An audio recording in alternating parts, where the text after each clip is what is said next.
This means that even within your own head, parts of you don't always agree, and your conscious mind is constantly retrofitting a narrative to explain what your unconscious brain already did. Now consider how this ties into spiritual experiences.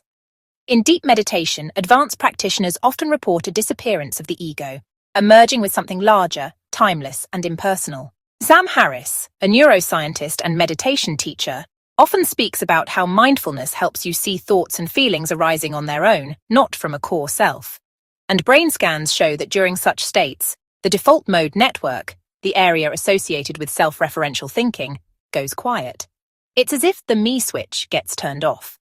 Even psychedelic research, such as with psilocybin, reveals that when people feel a loss of self, known as ego dissolution, they often report lasting increases in well-being, openness, and connection. Why would losing yourself make you feel more whole, not less?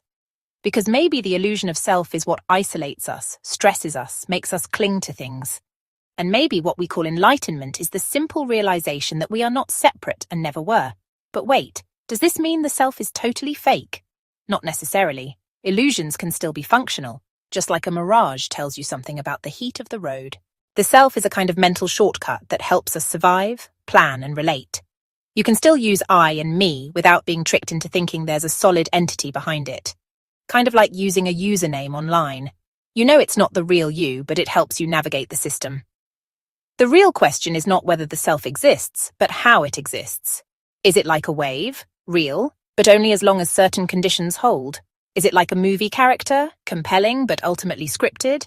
Or is it like a flame, ever-changing, but still continuous? And how would your life change if you stopped defending yourself so much and started observing it with curiosity? If you realized that your anger, your jealousy, your pride, they aren't you. They're just passing clouds in the sky of awareness. Imagine how relationships might change, or how failure would sting less, or how success wouldn't inflate you. One final anecdote. There's a famous Zen story of a monk who came to his master and said, "I want to find myself." The master replied, "Who is asking?" And the monk was enlightened. It's not that the self doesn't exist.